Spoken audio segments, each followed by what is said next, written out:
जय मसीह की प्रियो, आज एक बहुत ही महत्वपूर्ण निर्णय के विषय में आपसे बात करना चाहता हूँ। सही मायने में देखा जाए तो वह सबसे महत्वपूर्ण निर्णय है जो आपको आपकी जिंदगी में लेना ही होगा।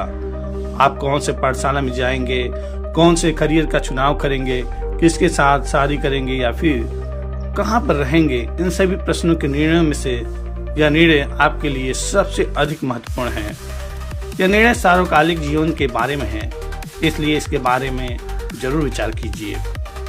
मेरे प्रियो, अनेक लोग सिर्फ उनके आने वाले आज या कल के बारे में सोचते हैं।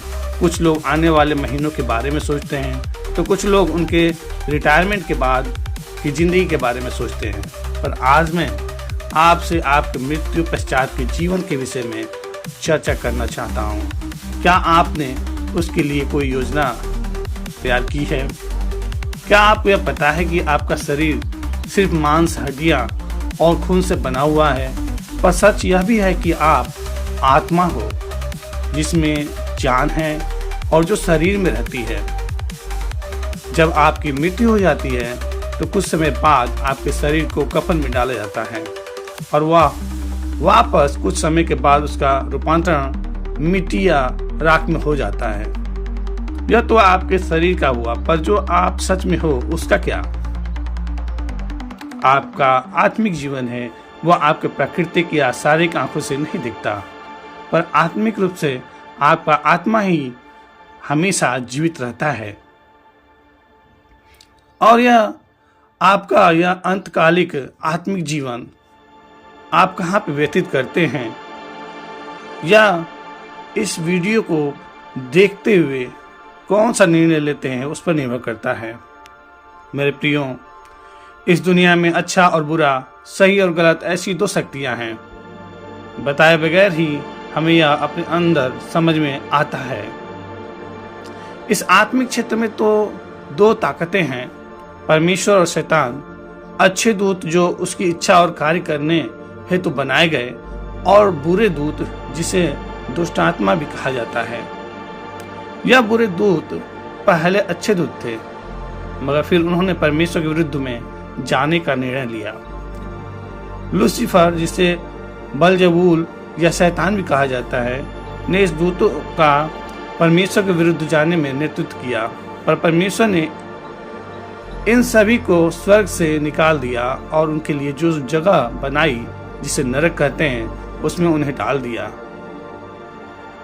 इसे हम प्रकाशित वाक्य 12 का 7 से 9 में पढ़ सकते हैं।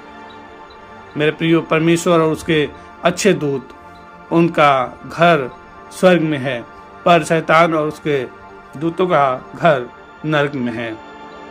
मेरे प्रियो, स्वर्ग और नरक के बीच में यह पृथ्वी और उसका वातावरण है, और पृथ्वी और उसके इस वातावरण में अच्छे और बुरे दूत हमेशा मंडराते रहते हैं।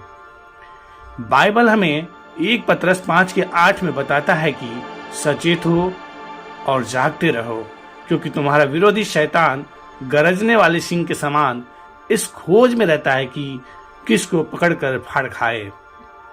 इसी तरह परमेश्वर के लोगों की जिन्होंने उसकी सेवा करने का निर्णय लिया है, उनकी इस विरोधी शैतान से रक्षा करने का, हमेशा उनके साथ रहने का जो काम परमेश्वर द्वारा दिया गया है, वह करने के लिए पवित्र आत्मा भी हमेशा मंडराता रहता है। इसी तरह ऐसे लोग जिन्होंने अभी तक परमेश्वर और उनके मार्ग को नहीं अपनाया, ऐसे लोगों को परमेश्वर के लिए जीतने और प्राप्त करने का काम भी पवित्र आत्मा करता है। तो क्या आपने आपका चुनाव किया है?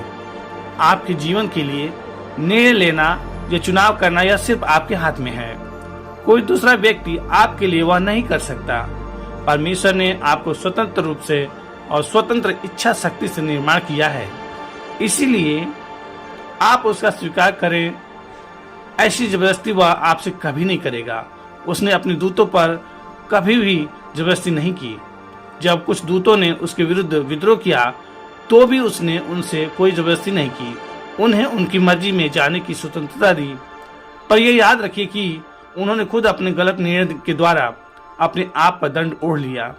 सो मेरे प्रियो, आज का समय है। अगर अभी तक आपने निर्णय नहीं लिया है तो निर्णय लें। प्रभु आपको इसमें आपकी सहायता करें। मैं विश्वास करता हूं आज का ये वचन आपके हृदय को छुआ होगा और आपके मन को झंझोड़ा होगा। आज अगर आपने निर्णय अभी तक नहीं लिया है तो यही समय है निर्णय लेने का। और मैं विश्वास करता हूं कि आज का ये वीडियो आपको सहायता कर रहा है निर्णय लेने में। सो मेरे प्रियो, प्रभु इसमें आपकी सहायता करे। God bless you. जय मसीह की।